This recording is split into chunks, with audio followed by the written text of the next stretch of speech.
The Lumia 925 is the company's latest flagship smartphone, with fixing the issues of the Lumia 920 being the main focus here. Priced at 33,499 rupees, is the Lumia 925 the Windows phone to get? Let's find out. The all-new design on the Lumia 925 doesn't resemble any previous Lumias, and that is a good thing.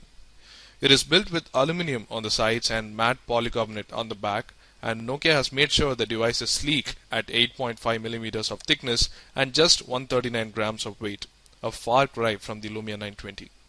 The build quality might be premium, but it makes the device really slippery to hold, with the curved sides not doing any favor. We also experienced a creaking sound on the top left of the back, which we believe is isolated to only our unit, as we tested other units that don't exhibit this behavior. On the front of the device, you have a 4.5-inch Super AMOLED screen covered by a curved Gorilla Glass. There is an earpiece, a 1.9 megapixel front-facing camera, and the usual couple of sensors above the display. Below the display, you can find the 3 standard Windows Phone capacitive shortcuts for home, back, and search. These light up when necessary and offer haptic feedback, and there is also the primary microphone below them. While there is nothing on the left side, you have the volume rocker, the power lock switch, and the 2-stage camera button on the right. Over at the top, you have the micro SIM tray, a micro USB port, the 3.5mm audio jack, and the secondary microphone for race recording audio. On the back of the device, you have a dual LED flash, the 8.7 megapixel camera sitting on a raised hump, and the Nokia PureView and the CarSeas branding in the middle. Below the branding, you have the 3 connector dots that lets you connect a wireless charging accessory to the phone, and below that, a loudspeaker. Expanding upon the hardware highlights, we first have the display. The 4.5-inch 1280 by 768 resolution display is now an AMOLED unit with a clear black coating. Except for the pentile subpixel arrangement, the display is perfect with excellent viewing angles, brightness, color balance, and most importantly, outdoor visibility. Nokia has also added enhancements through hardware like super sensitive touch, fast refresh rates, and in software with the glance screen. Thanks to the screen being AMOLED, saving power on an always-on screen is easier due to selective lighting. The camera unit on the 925 is the same 8.7 megapixel sensor from the 920, but with a new 6-element lens that purportedly improves the sharpness. The optical image stabilization unit, coupled with the f2.0 aperture lens, lets the Lumia 925 take excellent pictures in low light too. While the 925 was crippled with buggy algorithms, Nokia have completely fixed that on the 925, enabling it to take some great pictures in all lighting conditions. Not only that, the company has also massively enhanced the camera experience using the ProCam and the Smart Camera apps. But the ProCam stands out with excellent manual controls and reliability. You can take a look at our ProCam and Smart Camera video demos to find out more about these apps. The Lumia 925 can record Full HD video at 30, 25 or 24 FPS from the ProCam app, and thanks to OIS, the videos are really steady and the quality too is mighty impressive.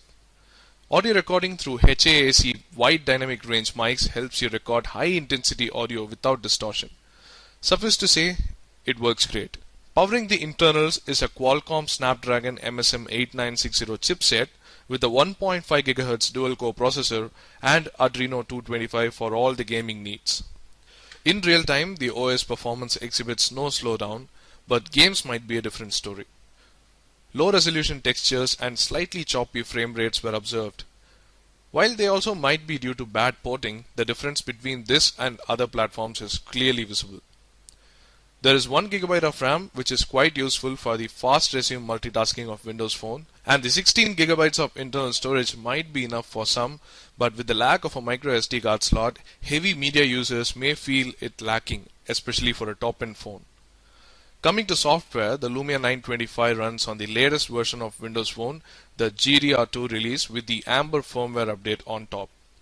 The main highlights of the Amber update are glance screen, which enables an always-on clock screensaver, double tap to unlock option, call and SMS filtering, and other display level tweaks that were not possible before. It also brought upon new algorithms for the camera, which greatly improves the performance and quality of the images. Windows Phone GDR2 on the other hand brings the FM radio back into the OS with the much expected CalDAV and CarDAV support for Gmail making it into the release.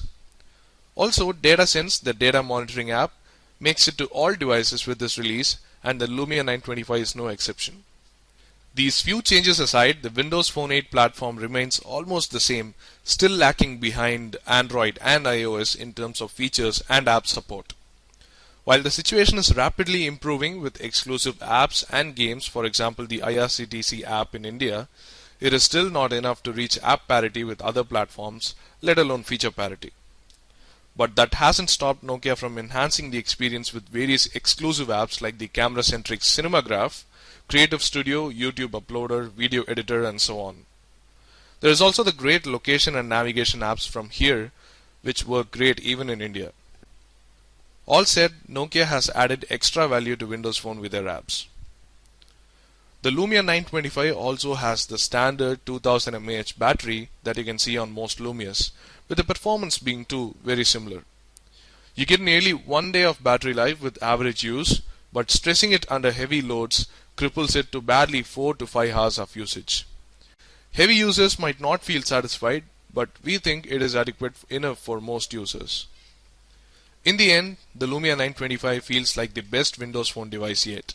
With a fresh and striking design and build, a really reliable camera with great low-light performance, and nifty software additions from Nokia like double tap to unlock and the glance screen. Minor complaints like the slippery grip and the gaming performance aside, we still feel constrained by the Windows Phone's app ecosystem and in general the lack of some basic features in first-party apps.